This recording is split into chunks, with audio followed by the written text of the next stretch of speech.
Hello guys, hello to the Vinyl community. This is Eilon here from Dust and Grooves, having my debut appearance here in the Vinyl community. So, hello. I have to admit, this is not an easy task for me. Although I think a lot of you now know me from my work on Dust and Grooves, my photography work, and but I'm really not used to be on the other side of the camera. I'm not used to talk to the camera. I'm consider myself pretty shy or like not shy, but perhaps off the grid person. I don't like to be. I have this like thing with the issue with people looking at me and talking to a lot of people, but it's something that I have to get used to, and so maybe this is a good opportunity. Um, Okay, so hi, hello everybody.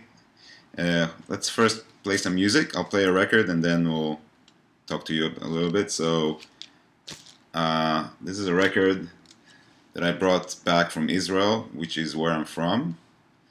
Uh, Basically, the translation would be on the grass of Avigdor, or like probably sitting on the grass at Avigdor's place.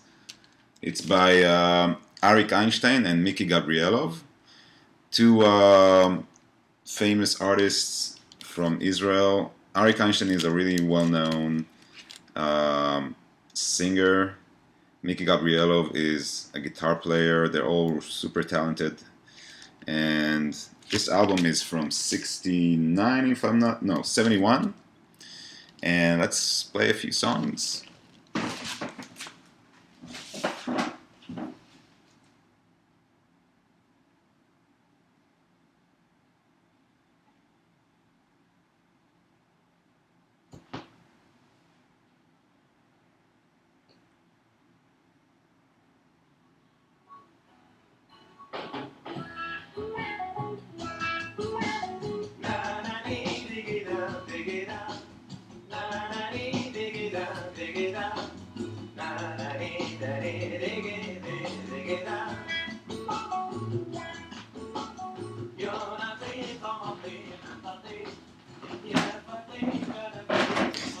So, in this song, Arik Einstein, the singer, he sings like he fakes a Yemenite accent, just like a joke, because he's a he's a funny guy, very intelligent, but really funny. And in Israel, which is like a melting pot of cultures, it was like kind of like a respected thing, or like to play along with accents.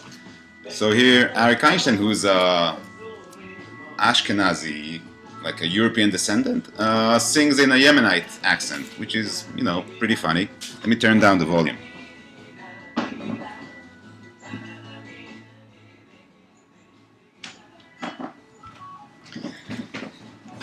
So anyway, I just want to introduce myself and say that I don't know if you people, how many of you guys know Dust and Grooves and the project that I've been doing in the past almost 4 years. But I've been documenting vinyl collectors. I've been documenting people just like you over the past 4 years. I've been going to their homes with my stills camera, taking photos, listening to music, and then publishing their story on the website Dust and Grooves. And that has been my, like my lifelong project. And now this project is becoming even like is manifesting itself as a book project, and this is what I'm working on now. Um, I have to like confess that I'm not a big vinyl collector. Like I'm not. I don't have a huge collection. It's pretty humble. It's pretty compact. I usually buy records that are not above $10, and but I've always been a vinyl collector back in Israel, and now I'm here. But always in small scale. And I guess this is one of the reasons that I admire the people that I photograph, and why I'm obsessed with collectors. So I guess you could say that I'm a collector of collectors. Um, I'm gonna be so I don't have many records, interesting records to tell you about, but I'll try to pick a few that might be just different, or maybe have a story, or maybe from my travels while doing Dust and Grooves. I think this might be an interesting point of view, and then I thought maybe okay, so what can I contribute to the vinyl community? And then I thought about perhaps talking about photos that I collected of collectors, and then just tell like a short story, mention the album, and maybe this would be my contribution. Let me know what you think about this. So anyway, what I would like to show you today is basically the first collector that I've ever photographed. His name is Joel Oliveira, or he calls himself Joel Stones. It depends on which mood you catch him. And Joel was actually the first guy who ever believed in Dust and Grooves. He was the first guy to back me up, to support me. He owns the shop Tropicalia in Furs in the East Village, and I remember the first day that I came to see him, and I was just like researching for place, like people to document. I was new in the city. I just arrived to New York from Israel, and I knew no one. And I have to say that I came across before I saw Joel. I came across this other shop with.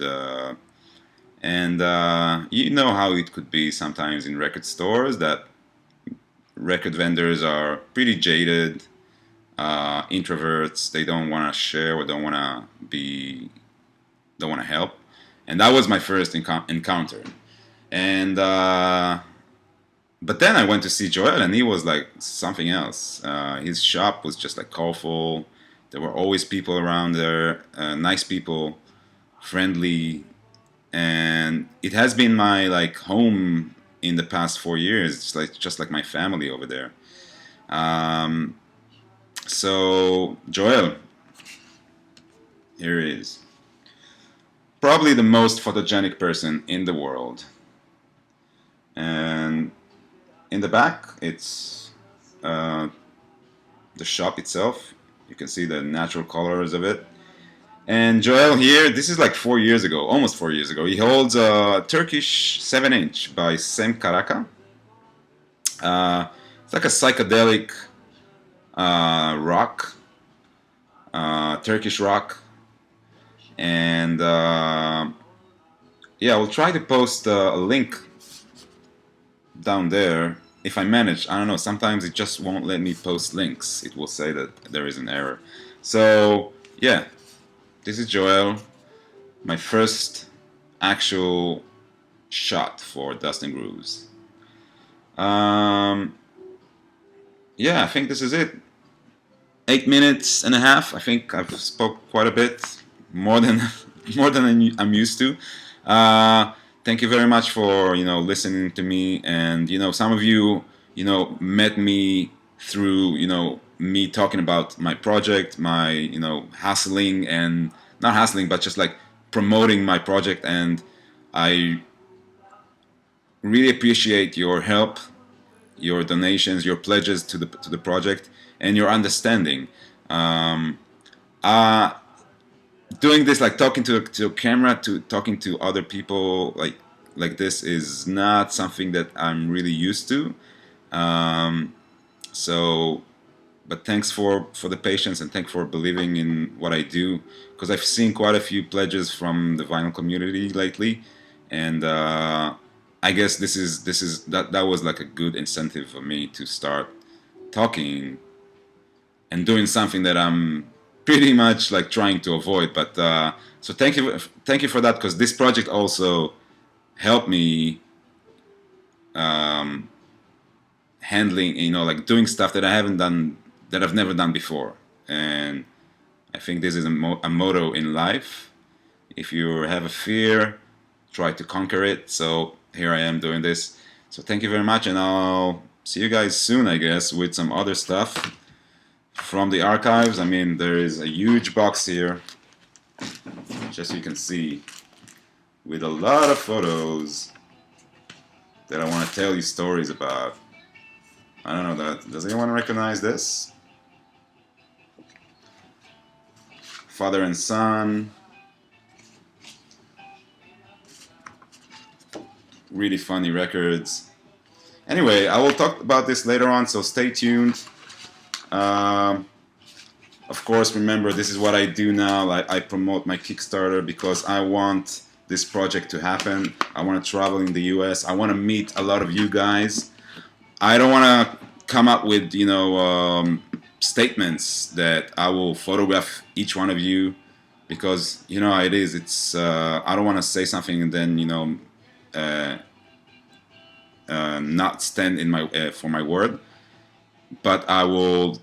But this is what it's all about. 2 months. I'm going to be embarking on a 2-month road trip after this Kickstarter ends, to photograph more collectors all across the US. So, I'm pretty positive that I will meet a few of you guys, and we'll be in touch on the road. So, thank you for listening. Sorry I haven't been in touch before, but I think I can handle this. I think I can do this. All right. Thank you very much. Peace.